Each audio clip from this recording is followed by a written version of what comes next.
All right, what's up, everybody? Welcome back to another episode of Greetings from the Garden State, powered by the New Jersey Lottery. I'm your host, Mike Ham, and we have done a lot of episodes throughout the lifespan of this show. This episode 180, so it's been quite a run, 3.5 years, 180 episodes. We've recorded all over the state. This may be the coolest place that we've recorded at. I mean, we've done some cool spots like the Battleship, New Jersey. You and I were talking about that, but some other spots that have been really impressive, just like visually.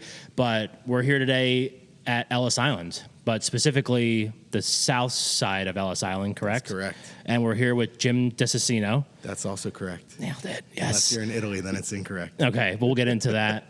So, Jim, why don't we talk a little bit about where we are, what the significance of this is, because I think people sometimes misjudge, like Ellis Island, New York, New Jersey, but there's a whole background to that. It's like a Taylor ham pork roll debate. Sure.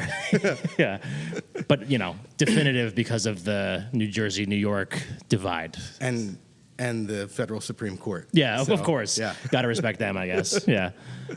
So, yeah, we're here on the south side of Ellis Island, specifically in Island 3 on the Contagious Disease Hospital, in what would have been a room that people in their end-of-life care would have been in, and that's why the Statue of Liberty is in the background. So you give people who are exiting this world the best view of New York Harbor and the Statue of Liberty. So I thought it would be an appropriate place for us to for the end of my sit life. down for the end of our life. Make a 180-degree turn on your 180th episode. No, but it's so cool. So we did like a little kind of like mini tour. Yeah. And this part of the island, or you said Island 3. Yes. So there's 3 islands on Ellis Island. All right. And Ellis Island was originally 3.3 acres, but it's now 27.4 acres. Okay.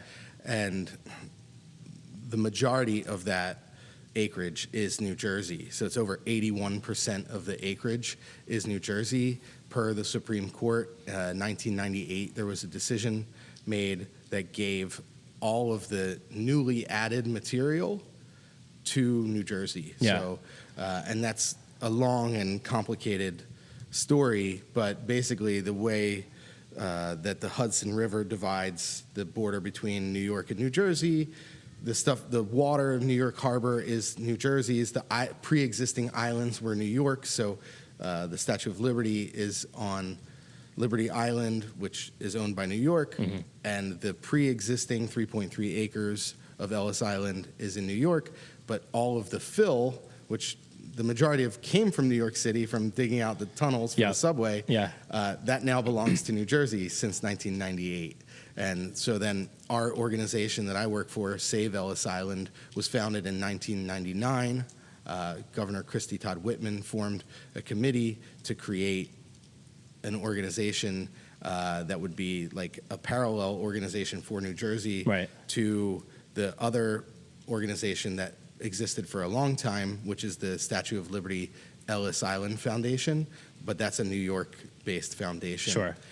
So we're the New Jersey Foundation. We've been operating since 1999, and we're very proud to be New Jersey. Yeah. Landfill and all, right? Yeah, there's plenty of jokes in there, I'm sure. But, I do think that it's interesting because, like you talked about, or before we got on the mic, really, I think because people don't realize that aspect of Ellis Island, the multiple islands, the different, acreage and all that kind of stuff, it's New Jersey's best kept secret. Absolutely. Really? New Jersey's best kept secret. Yeah. And we want to make it no longer a secret. I think that's part of the reason that we're trying to get the word today, out. Right? Yeah. We get the word out that the history of immigration into the United States and the history of public health, and we'll talk about both those things later. Yep. But both of those things kind of stem through these hospitals that are here. There's 29 hospital buildings on the New Jersey side of Ellis Island.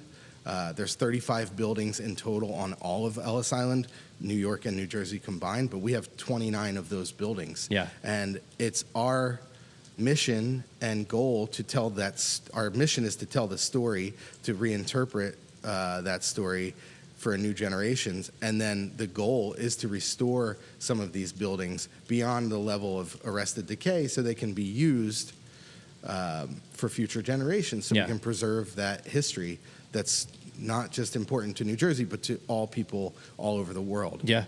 40% of people in the United States can trace their ancestry through Ellis Island. Yeah. That's a large amount of people.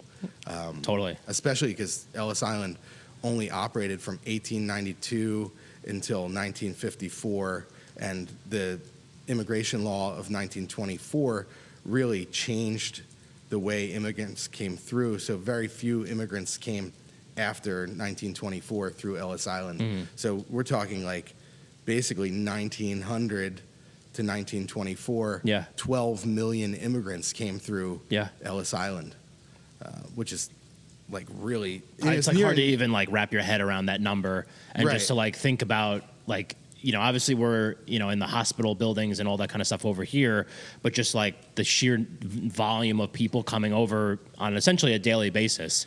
And then, in here, we'll talk about some of the stuff that you could see on the tour and different things on this side, but, pre-hospice, hospice, where we're in, all the infectious, like we went to the measles ward before, tuberculosis ward. We went to a morgue, like all that kind of stuff I think is really just kind of like when you start to put together like a sheer amount of people that are coming over here, but then like the challenges of making sure that they, are both healthy and safe and all that, Yeah, and I think the reason Ellis Island even started is because the hospitals in New York City said, we're being overwhelmed with people that have contagious and loathsome diseases. Right. That's the terminology of the time, the parlance of the time. We can't take them. Please put them on an island so we can quarantine them, right? So we all remember like 5 years ago and quarantining and all that stuff. These ideas date back to Ellis Island. Like the NIH got its start on Ellis Island. Yeah. So it's a really big story, and part of my job is to interpret that story for this generation, because as we move further and further away from the people who actually immigrated to the United States through Ellis Island, we need to reframe what happened and why it was so monumental and how it continues to shape the history and the life of the United States. Yeah. Like people's exposure to other nations and people's exposure to different diseases and people's exposure to different cultures. Right. Kind of all centralized in this one port of entry. Yeah. Right? Yeah. So everybody. Yeah. Everybody came through here. Yeah. Yeah. Even Marcus Garvey. There you go. So one of the things that I was curious about, and I asked you off mic, and you said it would be a good story to kind of hang on to for now, was your involvement with Save Ellis Island. You said you turned down this job multiple times. Yeah, maybe we not reframe that. It's only because I live so far away. Sure, exactly. Yeah. I mean, it's not like it's like right around the corner. I have two little kids, and I live just outside of Atlantic City. Right, which is not close. We established it's like that too. 2.5 hours. Yeah. So it's like the worst. You have the worst commute maybe in the state. Maybe. I don't know. Some people, I have friends that work for the railroad. Their commute might be worse. Yeah, that's pretty bad. But it's a really cool job and a very prestigious position and a very unique position. Yeah. And so I wrestled with it for a long time, a few months, and ultimately our CEO, Janice Colella, convinced me that I needed to be here, and she was right, and I have a very strange background that kind of made me the right candidate for this. So, I guess we can talk. What is that background? So we love people with strange backgrounds. That's like one of my favorite things. So I am a third generation Italian American. Okay. From Atlantic City, born in the Frank Sinatra wing of the Atlantic City Medical Center. That's as New Jersey as it gets right there. Two Italian Americans who met each other working at Caesars as Baccarat dealers. Great. I love this. Yeah. I'm like a caricature of everything Italian American in New Jersey. Yeah. And so but I grew up outside of Atlantic City and in and around Atlantic City. And so I didn't really think much about my heritage until I went to college in Philadelphia at the University of the Arts, RIP, and did a study abroad through Temple University in Rome because I was studying sculpture, and I opened up my art history textbook, and everything that I loved was either in the Capitoline museums or the Vatican museums. And so I said, I got to go there. And so at the encouragement of a few teachers and classmates, I ended up doing a study abroad in Rome, and that changed my whole life. So I discovered like my Italian heritage. I discovered contemporary Roman culture, the music and the food, and made a lot of friends there, and ended up getting a job working at the Vatican museums. Sick. And St. Peter's Basilica through a really good friend of mine, Emma Del Balzo, who had written a letter to the Cardinal Camastri about tourism. And if you've ever been to the Sistine Chapel, it's like a little door that tour guides can go and take people directly to St. Peter's. Yeah. That's only available to like licensed tour guides. But it was preventing a lot of pilgrims from being able to go to St. Peter's Basilica because of the big, long lines. Right. So Emma, through magic, basically, convinced the Vatican that it was a good idea to let native English-speaking guides take people into St. Peter's Basilica. And so, you know, silly me, fresh out of college, got to take people through one of the most beautiful collections of art in the world. Yeah. And I got to go to St. Peter's Basilica every day. Wow. For like 2 years. And so that, you know, that's a weird aside, but like many other things happened. Yeah. I put that part of my life away. I started working in the arts as a sculptor, as an assistant to artists, and in fine art shipping and logistics, and then into museums. Mm-hmm. And at some point, I got an exhibition out in California to do art about my ancestry and about a pile of documents that I found in my grandmom's house when I bought it from my father. So I went into the attic and I found my grandfather's Italian passport, my great-grandfather's Italian passport, my letters from my family. Yeah. And so all of a sudden, all these emotions were being stirred up because before I was like, oh, I'm an American that lived in Italy. Yeah. And now I'm like, oh no, I have cousins that are still alive in Italy. Yeah. They look just like me. I can talk to them now. Yep. And I want to get to know these people, and I want to talk about this through the language that I know, which is visual art. So I made an exhibition, solo exhibition called Without Papers that showed at Cuesta College in San Luis Obispo.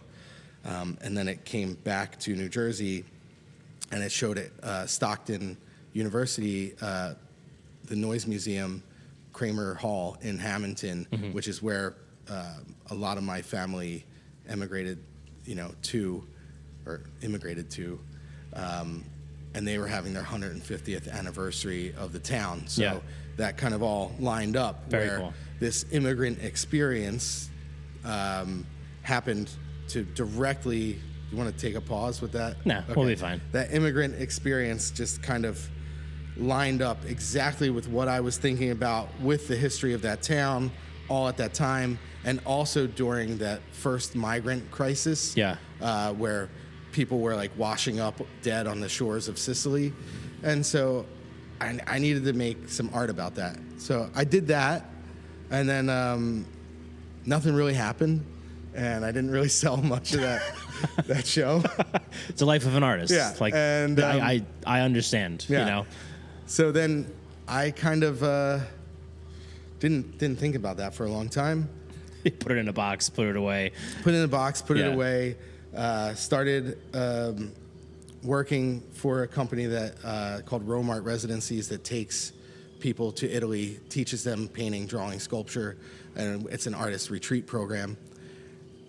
And we've done that for like 7 years. And in the middle of all that, I started restoring religious statuary. So for my local Catholic church. And that restoring religious statuary got me to restoring a nativity scene for the Irish pub in Atlantic City. A classic. A classic, yes. Yeah. And also the place where I first laid eyes on my wife. And then at what time of day was it? Because I know it's 24 hours a day. It was nighttime on Christmas 2011. Oh, there you go. That's great. So great Christmas present. Yeah. Thank you, Kathy. And so I restored the nativity scene for the Irish pub in Atlantic City, which then led to me building a giant beer can for Kelsey Grammer for the his St. beer Patrick's line or Day whatever. parade. Yeah, Faith American Brewing Company. Faith American. And through Kathy, and that became a prop for a parade float. Yeah.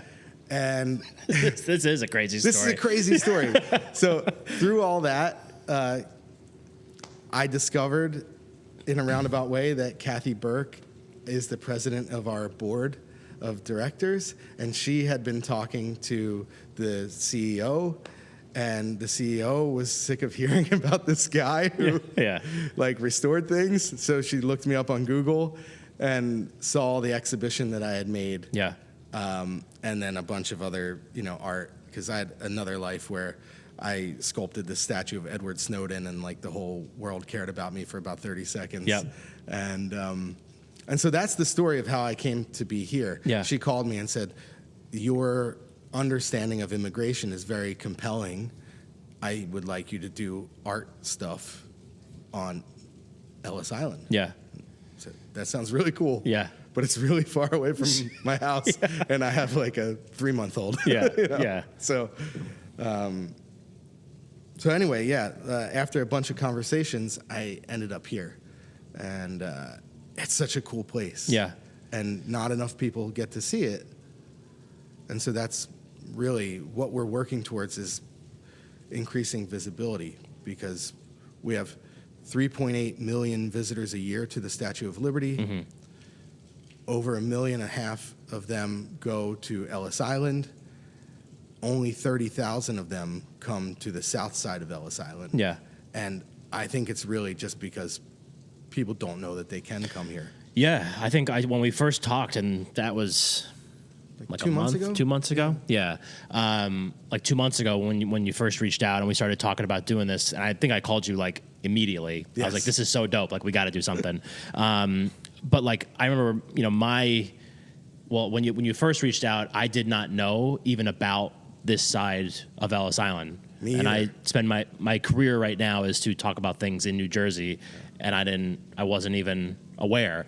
But I think it was just because when I was a kid, and I told you probably 10 years old or whatever, I remember taking the ferry, by the Statue of Liberty and go, to Liberty Island, and then over here or over there to the New York side of Ellis Island, and you do the sketching or the etching of the names on the wall. Well, your family's name was on the wall. Yeah. I found a couple. Yeah.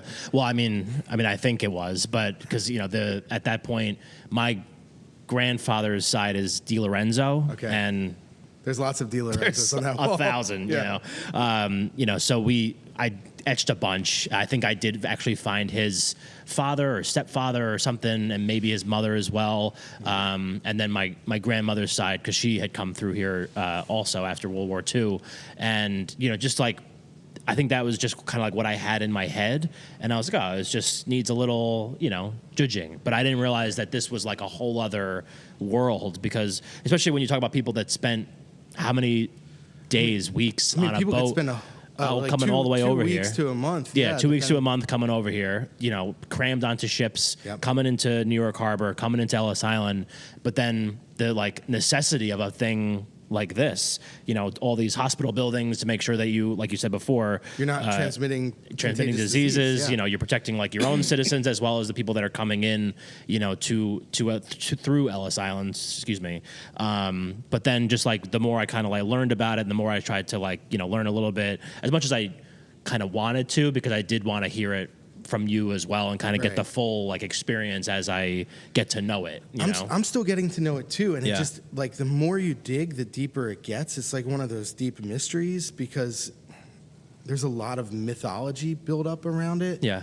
And unless you were, a sick person here, you didn't need to come to this hospital. So most of the immigrants, out of the 12 million, like 11 million of them never came to this side. Yeah. Like they might have gotten like a broken toe fixed or something. Sure. And they went to the, pardon me, the Island 2 hospital, the general hospital, and got stitched up or fixed up and then went on their way.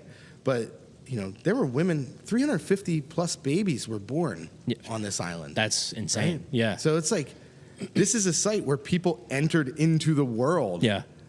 That's Here. huge. Yeah. Yeah. Yep. People exited the world here too, in this room that we're sitting in. Right? Yeah. So it's a rich history. It's filled with like positive stories. It's filled with negative stories.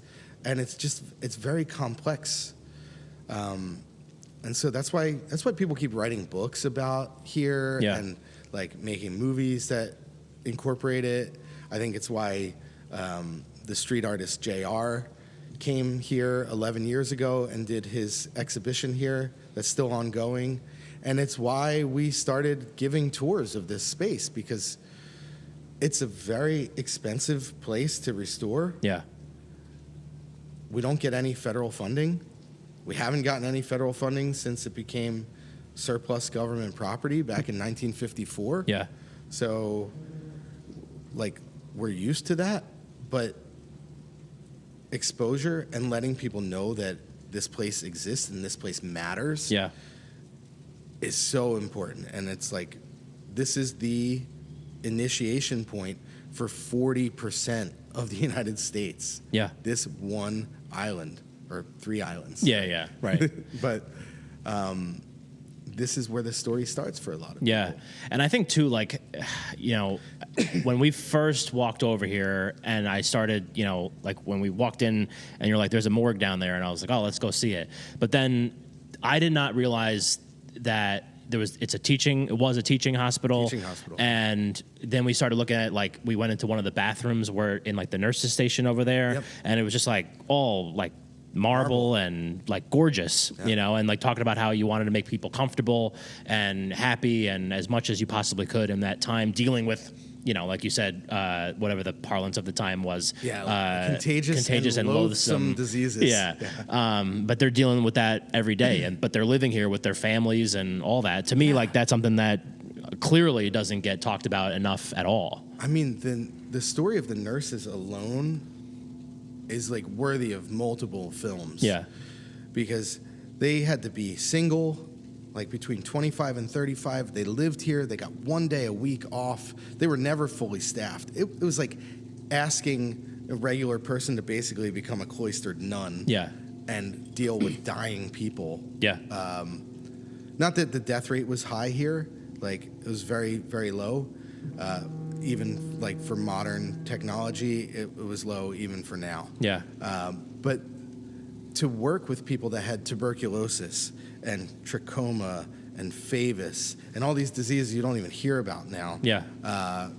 Measles is back in the news, but like all these old diseases, these women were selfless, man. They were really something else. And some of them worked here for very long periods of time.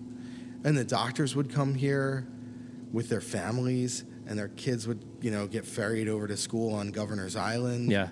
Hey, that's a huge sacrifice. Yeah. And just thinking about that life of service, to be able to tell that story to people on a tour over and over again, it's a worthy cause. Yeah. Right? And to preserve these buildings so we can tell that history not on just like a flat piece of ground and say, oh, that used to be here. Yeah, but right. There are these 29 extant hospital buildings. Yeah. And with your support, we can fix some of them. Right. Right? Yeah. And we can turn them into exhibition halls, and we can activate them, and we can do classes in there and bring school groups and all that work. That's been the mission of Save Ellis Island for 25 years. Yeah. And we've raised $75 million since 1999 doing that. Yeah. But it could take upwards of $1 billion to fix all 29 of these buildings. There's so much here, and it would be an incredible undertaking. But I mean, even that number that you just said, with working on the awareness side of it, is an impressive number to reach. But now it's just continuing to make it not New Jersey's best kept secret, but just something that is great about New Jersey. Yes. Yeah. So let me put it to you this way. Yeah. In the 80s, when they restored the north side of the island, before there was the New Jersey-New York split, the part that they restored, like the project that did the Statue of Liberty and the Immigration Museum, that cost $156 million. Yeah. Okay? But that was the 80s. Right. Construction costs have ballooned since then. Yep. Plus another 40 years of wear and tear. 40 years of wear and tear. And so the buildings are very, very solid buildings. They're built incredibly well. But, it gets cold here and there's ice. And so freeze thaw does a number. The salinity in the water does a number. And the windows break. And who's going to replace the windows? Who's going to replace the roof? Like, those aren't exactly sexy donations. Sure. And so we've been really great at raising funds and getting state grants. The state of New Jersey, Historic Cultural Trust have been great to us. But it's a national, if not international project, really. Yeah. When we're talking about this stuff, and I think I know the answer to this already, but you and I have talked once before we met today, and just kind of like hearing your story, but then also kind of like as I'm learning more about the story of this part of Ellis Island and Save Ellis Island as an organization, obviously, like you said, you're still learning every day of just like all the stuff that has gone on here, but that's got to be like, especially for somebody like you, just such a cool part of the job, and I'm sure just like a never-ending learning process. Yes. Because to be able to tell the story in an effective way, you need to be the preeminent source of information, really, or at least we have like a whole ballpark. A team of really great tour guides who know a lot of stuff, and everything that I know about this place, I learned from them. Right, but to be able to like communicate that story to other people is important. To anybody who's interested in the project, right? Yeah. Like in donating or doing a workshop. Like we're starting to do art workshops on the south side of Ellis Island, and so telling that story in a compelling way and like picking which artist to bring here, because you can't just bring any Joe Schmo. Now we need to look up an artist named Joe Schmo. And Joe Schmo, if you're listening, sorry, Joe Schmo. You're not coming. But the first painting workshop that we're doing here is a watercolor workshop with Mario Robinson. And Mario Robinson is a world-renowned watercolorist and oil painter, but he's here in New Jersey. He's based in New Jersey, and he's a veteran. So it was like, okay, here's a guy who loves the United States. Yep. He loves the history of the United States. He's also a great painter. Like, more importantly than anything, he's a great painter. Yeah. He's a really smart and compassionate guy, and he loves the Statue of Liberty. I didn't know that when I called him. Yeah. I just called him because I said, I'd love to take a watercolor class with Mario Robinson. Selfish reasons. Selfish reason. Yeah. And so I called him, and I told him about the mission, basically exactly what I'm telling you now. And he said, oh, of course. I'd love to come and do that. So he's coming August 22nd to the 24th. He's doing a 3-day workshop here. So people have the chance to paint the hospital buildings. They'll have a chance to paint the Immigration Museum, a chance to paint like Governor's Island, Brooklyn, and Manhattan, and the Statue of Liberty, all from a particular vantage point that like nobody else has ever done before. Yeah. And I think that's pretty monumental. Sure. Yeah. It's a significant thing for sure. Yeah. The Mayo Performing Arts Center is the heart of arts and entertainment in Morristown, New Jersey. MPAC presents over 200 events annually and is home to an innovative children's arts education program. To see MPAC's upcoming schedule of world-class concerts, stand-up comedy, family shows, and more, head to mayoarts.org or just click the link in our show notes. I want to shift gears real fast Sure. because I think it's an interesting story. Jim Dessicino. Yeah. But if you go to Italy, you say something different. Well, you would say Dessicino. Dessicino. Yeah. So, but that's part of the Ellis Island story too, really. Sort of, yeah. It's Yeah. kind of like a misnomer. People always say they get their name changed at Ellis Island. Yeah. My last name got changed in a small town called Egg Harbor City. Yeah. And so our family, the name comes from a small city like 2.5 hours east of Rome called Sulmona. It's the town that Ovid, the Roman poet, came from. And the last name was Dessicino, starting with a T and ending with an I.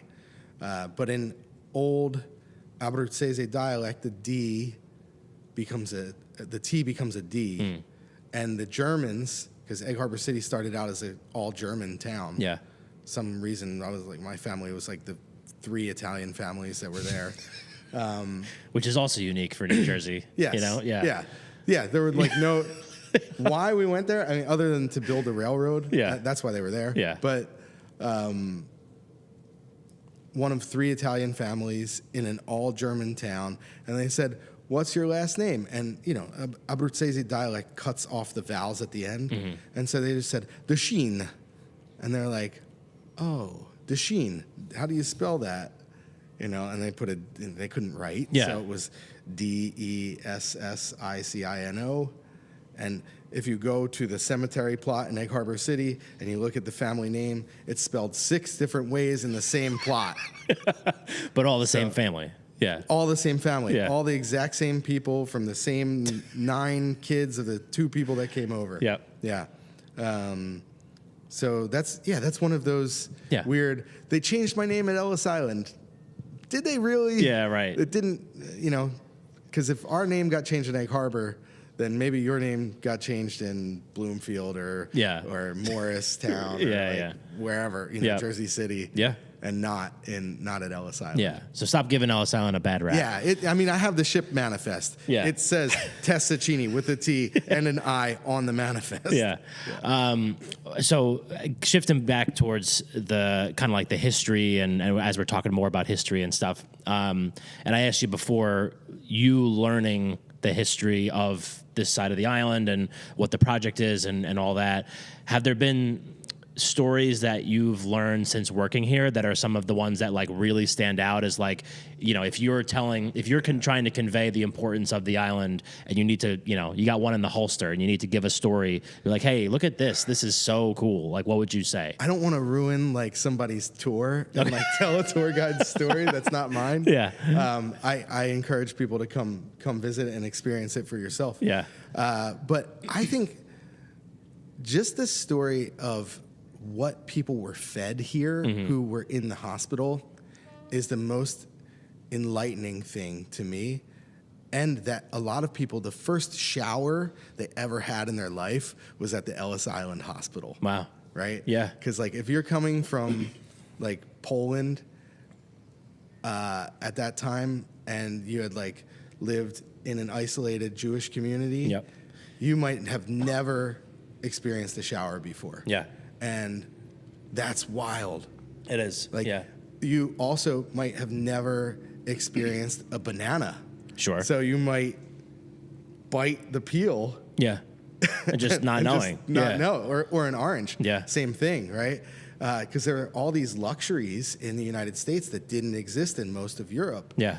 For the poorest of the poor, right? Because like nobody leaves their hometown because the situation is good. Yeah, right. Except me, I guess. Like, even when I left, it was like the world financial crisis was right behind me. Yeah. So nobody really leaves because things are good. Yeah. You leave because you're basically forced out, right? Like the potato famine. The Irish were being starved by the English. Yeah.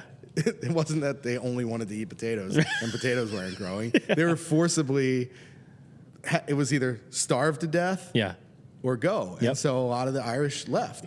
Same thing happened to the Italians. Like after the unification of Italy, the south of Italy emptied out because the northern Italians didn't think the southern Italians were the same level of human. Yeah. And this is a over and over again story of throughout people history, throughout dehumanizing cultures. other people. Yeah.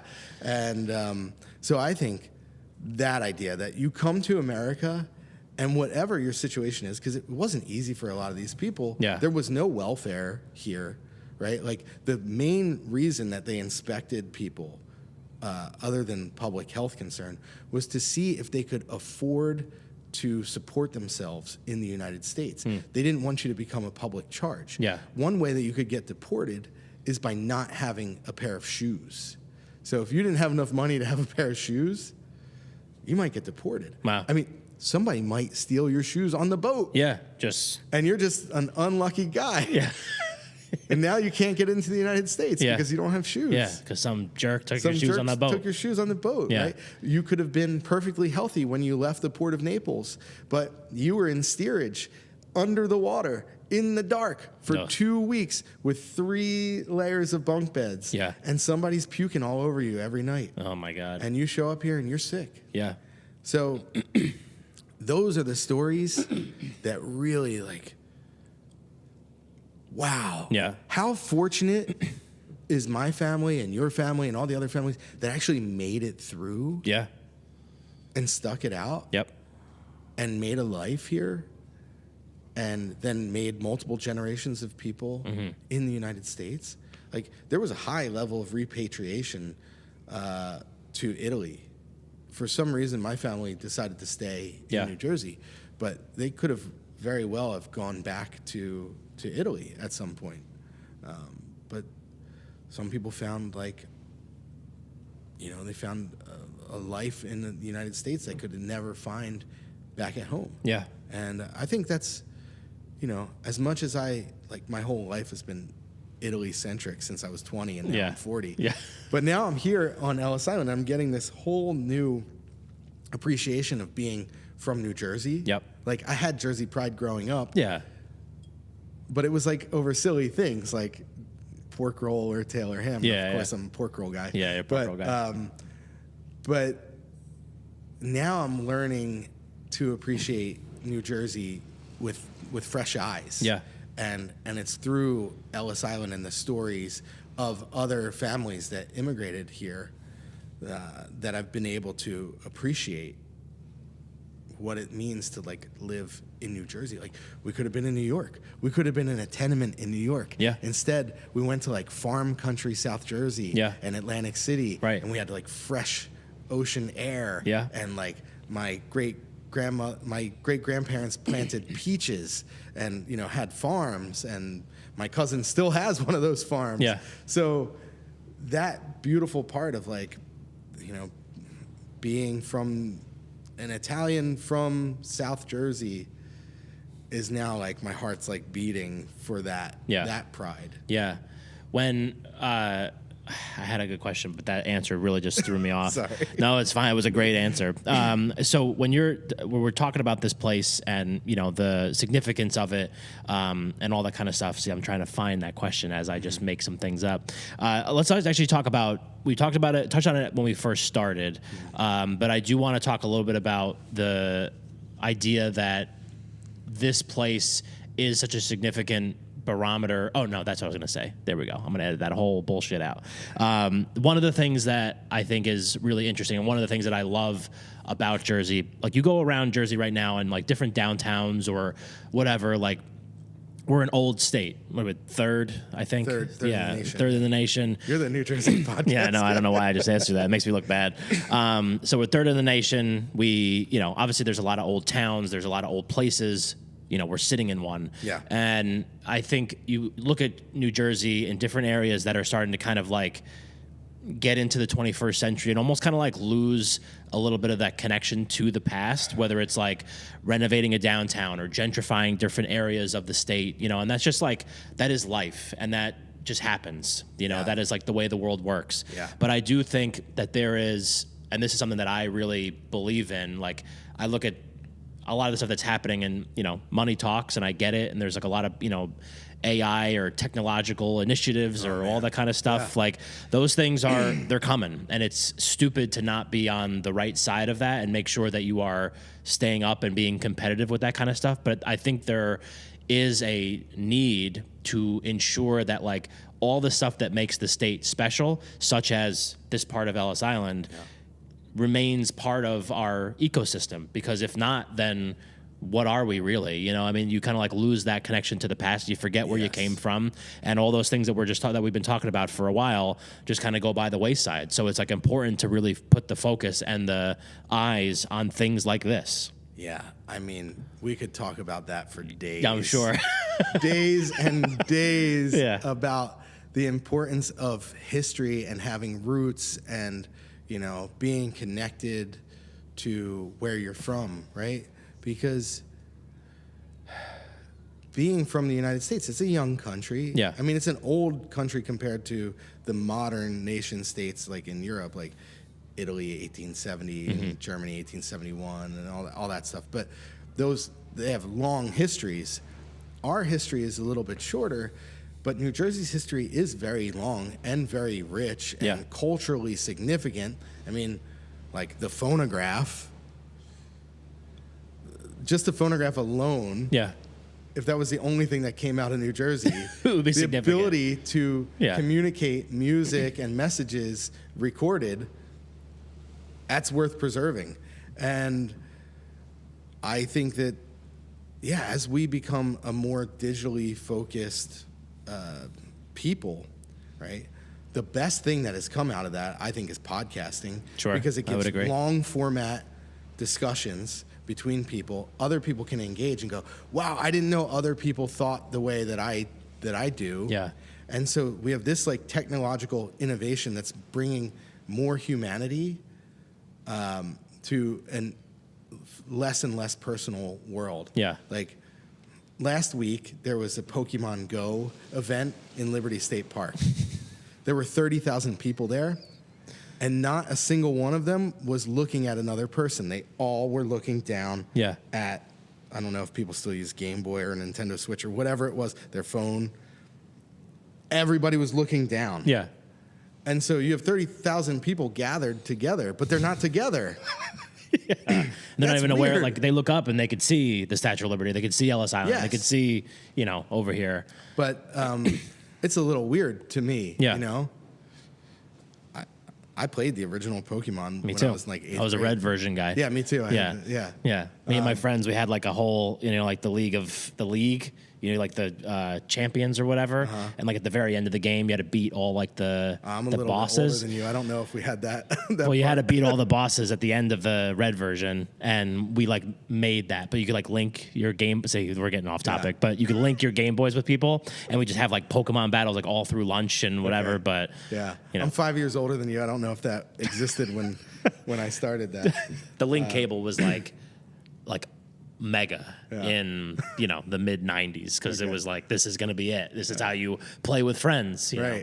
But Ellis Island. Ellis. No, I mean, I think it's like a point of connectivity, right? Yeah, right. There is that thing, like what actually brings us together. Yeah. And it's definitely not yelling at each other over headsets playing a video game, right? It's going and seeing things in person and experiencing things and being in communion with other people. Yeah. And this is a site, like when I was in graduate school, we would talk about sites of memory in like architectural preservation, historic preservation, talk about sites of memory. And this is one of those sites of memory. Like it's kind of locked in time. Yeah. It's still decaying. And like memory is fallible like that, right? It's as you distance yourself from the event, the memory of it changes. But if you come here and you reinvigorate it with a visit, then you get a new memory, and that memory is fresh, and you take that back, and it reinvigorates how you feel about things you already thought you had a relationship to. Yeah. But now you're seeing it with fresh eyes again. Yeah. Right? So, like, if I had not made that exhibition about my family's immigration story, we wouldn't be sitting here today. And being able to talk to people in whichever way, whether it's through sculpture and painting or through podcasting, but actually being with people,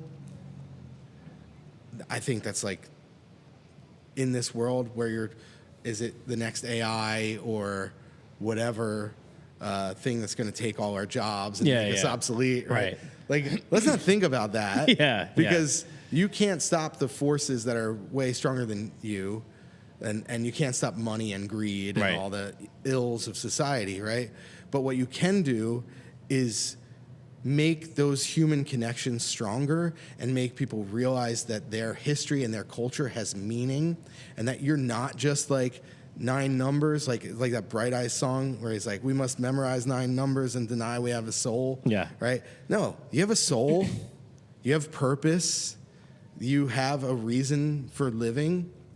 And like these people also thought that there was a reason to welcome all these immigrants. And it wasn't just for cheap labor. Right? It wasn't just for cheap labor. It was like the idea that you could come to the United States, make something of yourself, start a life here. And 12 million of those immigrants did. Yeah. Right? And we're you and I are continuations of that story. Right. And even people who didn't come through here, like if you like pizza, you're part of the Ellis Island story, right? Right.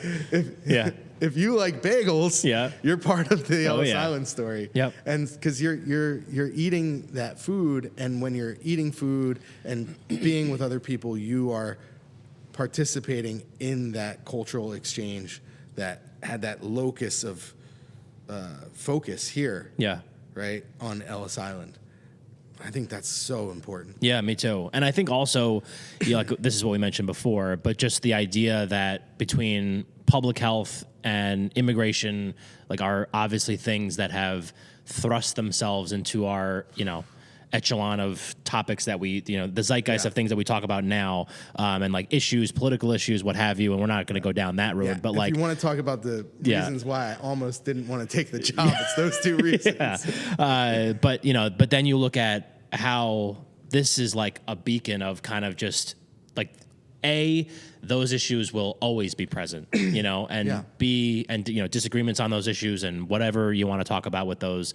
But then this is how people, like you mentioned, like the nurses and the doctors that were here, and like the people that just like made it work. They were just like, fine, I'll do it. It's for the good of my community, the good of my country, the good of people, really, humanity.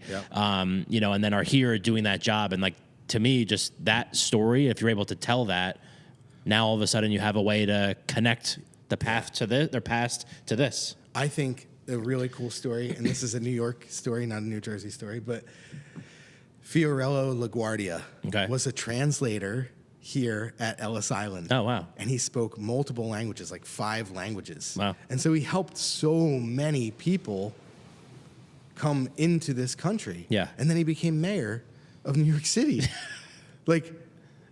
And he was an immigrant himself. Yeah.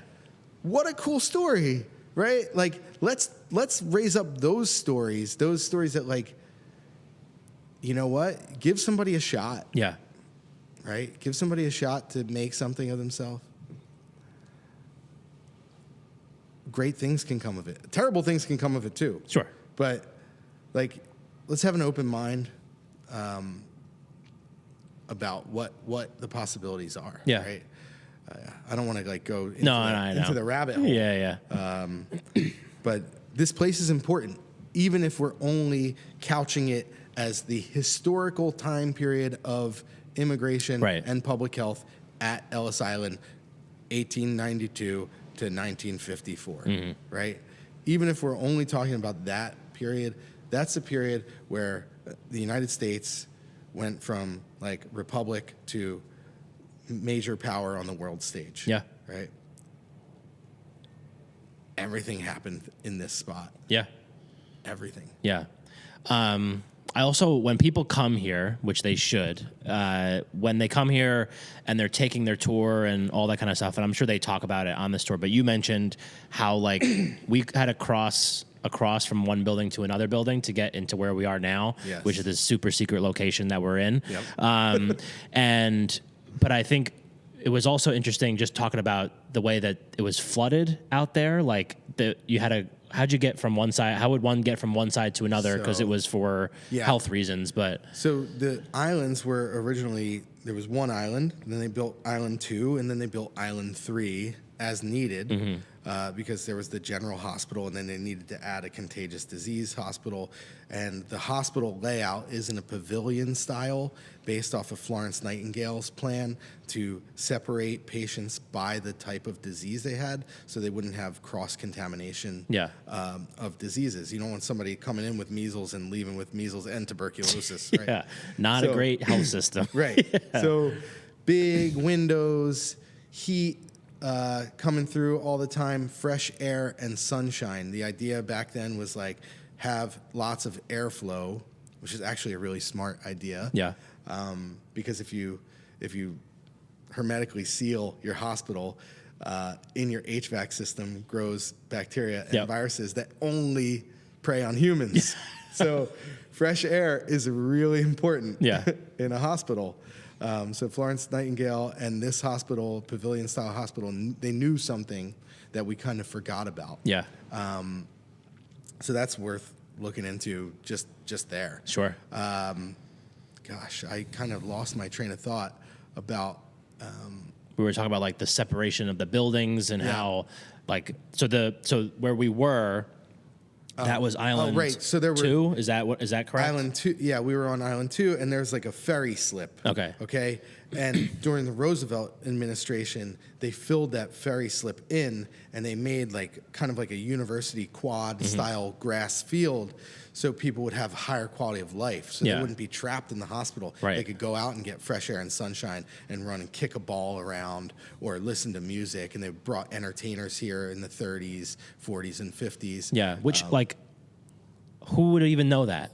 Yeah, like they're bringing artists and entertainers here to entertain people in the hospital ward. That because I think like, and I mentioned this to you when we were talking on the tour. Sorry to interrupt you. That's okay. But just like the idea, I remember like I don't know why. I just remember in school learning about Ellis Island and like learning like how hard the conditions were and all that kind of stuff. But then you're talking, and even just like, I didn't even really think about that. Like when you said that there was a hospice room and just kind of like people that are at the end of their life having like the best view, really. Yeah. You they know, didn't like call it hospice back then. Sure. Like whatever it was called. It was like end of life care. But you have like the Statue of Liberty right there, which I'm hopeful that the camera can now see it because it's starting to clear up a little bit. New York across the way. Like it just, to me, it's like things you don't even really realize, but there was active steps being taken to make sure that there was a high quality of life for the people that were here. Absolutely. Yeah. High quality of care, high quality of life, family visits once a week, right?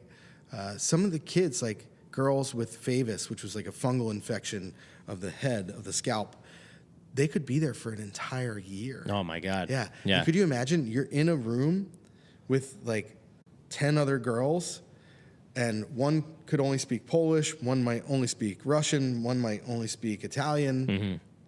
At the beginning, when you're there, you can't even talk to each other. Yeah. And the nurse can't talk to you.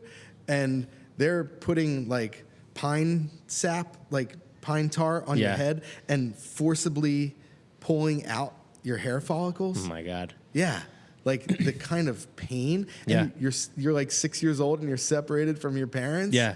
Could you imagine? So No. and the nurses, they couldn't hug the kids. Yeah. So that's like a brutal situation. But the nurses were very kind. And one of the letters that we have is of a person complaining about the laughter of children in the hospital, right? Yeah. So the kids were having a good time. Yeah. Because there were a lot of kids here. And they separated the men on one floor and the women and children on another floor, right? So, which was good. Sure. So I don't know. It makes me very emotional. Yeah, I can tell. Like, Yeah. Just thinking about, I have a niece that's in a hospital right now, and like she's under a lot of care, being constantly monitored. To think that like people give of their lives to serve others, like little kids with crazy diseases. It makes me very emotional. Yeah. Like my whole relationship with hospitals and hospital systems has changed dramatically since I started working here. Yeah. Yeah. Yeah.